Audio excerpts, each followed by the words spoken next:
అయితే ఏం పట్టండి అని గుర్రాలు సైన్యము గుర్రపురోతులు తీసుకెళ్ళిపోతే ఈ పనివాని కండ్లు తెరువయ్యా అని ప్రార్థిస్తాడు ఎలీషా.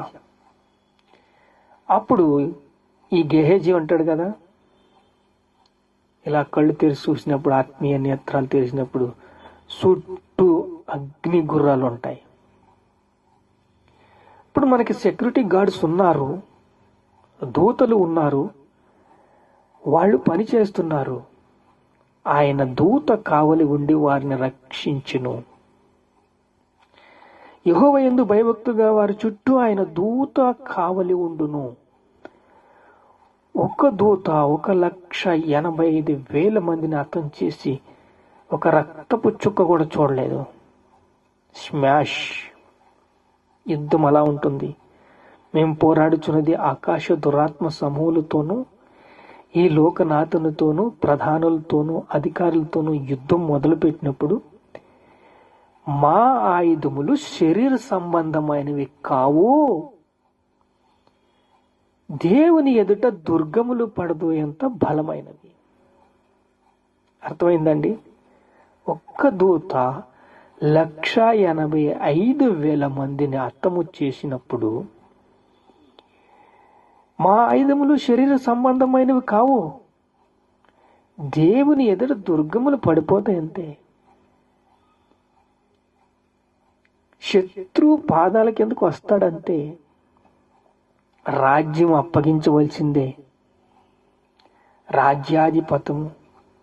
పత్యము అప్పగించవలసిందే. అప్పుడు అంతం వస్తుంది. ఇప్పుడు మనము దేవునిలో ఉన్నాం. దేవుడు మనల్ని ప్రేమిస్తున్నాడు. ఎందుకంటే ఒక్క రోజు వస్తుంది, ప్రతి ఒక్కటి ఎన్ని ఆత్మలు సంపాదించామని దేవుడు అడుగుతాడంతే. ప్రయాసపడదాం. ఒకరోజు వస్తుంది, మంచి రోజులు చూడబోతున్నాము. ఆయన దూత కావలి ఉండి మిమ్మల్ని రక్షించును. వినండి, ఆయన మనల్ని ప్రేమిస్తున్నది. శత్రువు పాదాల కిందకు వస్తాడు.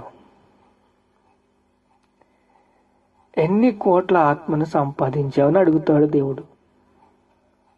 మీ సరిహద్దులు విశాలపరుచుకోండి, నమ్మకముగా ఉండండి.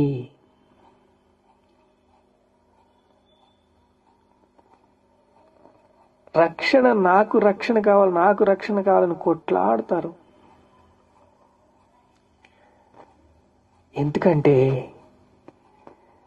వాక్యానికి అంత శక్తి ఉంది, రక్షణకు అంత డిమాండ్ ఉంది.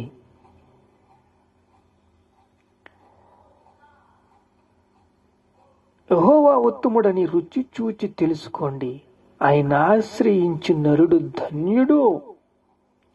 ఆశ్రయిస్తారు, పరిగెట్టుకుని వస్తారంతే. వాక్యం కావాలి, మాకు వాక్యం కావాలి.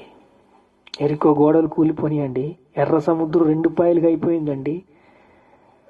ఇలాంటి అద్భుతాలు చూస్తారు. ఎందుకంటే యేసు రక్తం సకల పాపముల నుండి మిమ్మల్ని పవిత్రులుగా చేస్తుంది. ప్రార్థన చేసుకుందాం. మహాపరిశుద్ధుడైన తండ్రి, కీడు చెయ్యుట మాని మేలు చెయ్యచ్చు సమాధానమును వెదికి దానిని వెంటాడుము. యెహోవా దృష్టి నీతిమంతుల మీద ఉన్నది, ఆయన చెవులు వారి మొరలను ఒగ్గి ఉన్నది. దుష్క్రియలు చేయు వారిని జ్ఞాపకము చేసుకొనుమును. తండ్రి, కృపిచ్చవయ్యా. ఇక స్తోత్రాలు. ఘనత, మహిమ, ప్రభావాలు మీకే చెల్లిస్తున్నాము తండ్రి. ఆమేన్.